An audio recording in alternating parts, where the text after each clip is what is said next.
הלו? היי יעל. היי מלכה. יש לך זמן בשבילי? בשבילך תמיד, נו, יש לך עוד רעיון? האמת שכן, רוצה לשמוע? בוודאי. טוב, אז ככה, מה היית אומרת אם הייתי מספרת לך שממש בחצר האחורית שלנו, ליד הגדר, יש פנינת טבע ואתר ארכיאולוגי שצריך לשמר אותו? אני הייתי אומרת לך, לכי על זה.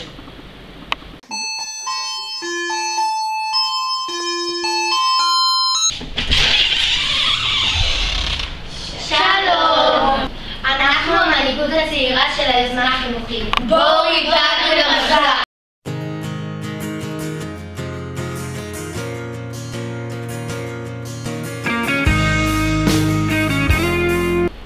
במפגש הראשון שלנו, מלכה נתנה לנו להעביר חוט צמר מאחד לשני, ורק הכרנו, ולומר מה החלום שלנו. אז לא ידעתי שאפשר לחלום ובגדול.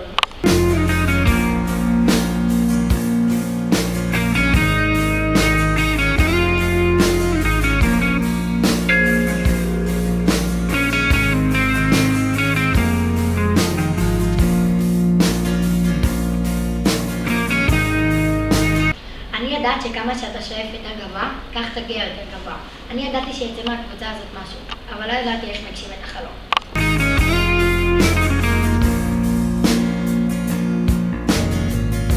השביל הזה מתחיל כאן בין סניף בנק למעיין לא סלול. הדבר הראשון שעשינו אחרי שלמדנו על נושא מרעיון למנהיגות ציונית היה ללמוד. למדנו על האתר חרבת אל-בורק, או כמו שקוראים לו בעברית גדות ברקן. למדנו על זה המון, ומטריחים ספרים מהמורה, ואפילו יצאנו לסיור באתר עד שהרגשנו שאנו מומחים. אחרי שלמדנו, היינו מוכנים ללמד את התלמידים בכיתות. אני לא אגיד שזה היה כל כך פשוט, ולא תמיד הצלחנו, אבל בכל זאת ניסיתי. לא תמיד מסומן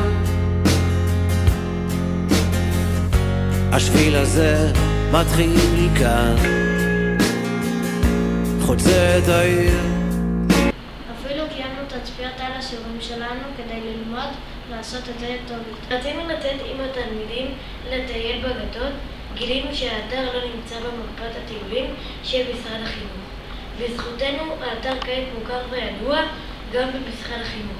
אני קצת מאוכזב שלא תמיד כולם יודעים מה אנחנו עושים ולא מדברים על זה, אבל אני מבין שלוקח זמן להגשים חלום. עולה על ההר, ממשיך על הים, ממשיך גם מחר, חותך באוויר. אם אני מנסה לברר איך הצלחנו, אני מגלה שזה בגלל שקודם למדנו מה שצריך לדעת, ואז הפצנו את הידע שלנו. אני חושב שבטיול הקשיבו לנו יותר מאשר בכיתות, וזו הייתה הצלחה. בין הבתים יוצא לאור אל חיים חדשים. לך עליי, עלה עליו עכשיו. לך עליי, עלה עליו. אני חושב שחלק מההצלחה הייתה התמיכה של ההורים שלנו. אני מרגיש שזה בכלל בגלל שהאמנו שככה צריך לעשות. אני מרגישה שהצלחנו בגלל שהוכחנו שהיוזמה חשובה לא רק לנו, אלא גם למורות, למנהלת, למועצה ולמזכירות ברקן. ואני מרגישה שהפגישה שהייתה לנו במזכירות ברקן היא התחלה של שנת הפעילות הבאה. עכשיו מלאכי ציבור